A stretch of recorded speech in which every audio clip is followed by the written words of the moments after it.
পশ্চিমবঙ্গ থেকে উত্তর পশ্চিম বঙ্গোপসাগর পর্যন্ত লঘুচাপ থাকায় দেশের বিভিন্ন এলাকায় ঝড় বৃষ্টি হচ্ছে, বাড়ছে নদীর পানি। তবে টানা তীব্র তাপপ্রবাহের পর এমন বৃষ্টিতে স্বস্তি ফিরেছে জনজীবনে। সহকর্মীদের তথ্য ও ছবিতে প্রতিবেদন।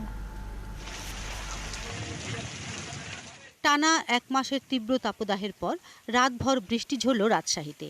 এতে কিছুটা স্বস্তি নেমেছে জনজীবনে। তবে বুধবার সকাল থেকেই ঝলমলে রোদ। বেলা বাড়ার সাথে সাথে বাড়ছে তার তেজও। আবারও ভ্যাপসা গরমে ক্লান্ত হচ্ছে মানুষ। পটুয়াখালীর রাঙ্গাবালিতে গুঁড়ি গুঁড়ি বৃষ্টি ঝরছে মঙ্গলবার রাত থেকেই। কখনো মাঝারি, কখনো হালকা বৃষ্টি, আবার কখনো শুধুই মেঘাচ্ছন্ন আকাশ। তবে টানা তাপদাহের পর এ বৃষ্টি জনজীবনে স্বস্তি এনেছে।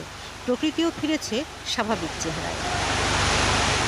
আবহাওয়া অফিস বলছে, আগামী 2 দিন অস্থায়ীভাবে দমকা, ঝোড়ো হাওয়া সহ বৃষ্টি কিংবা বজ্রবৃষ্টি হতে পারে। চলবে টানা 5 দিন। এদিকে বুধবার ভোর থেকেই পটুয়াখালীর কলাপাড়ায়ও বৃষ্টি হয়েছে মুষলধারায়। সকাল 9টা পর্যন্ত একটানা বৃষ্টিতে শহরের রাস্তাঘাটে পানি জমে গেলেও স্বস্তি ফিরেছে জনজীবনে।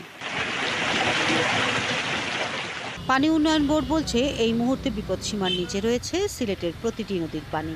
তবে ঝড় বৃষ্টির সম্ভাবনা আছে বলে জানিয়েছে আবহাওয়া অফিস।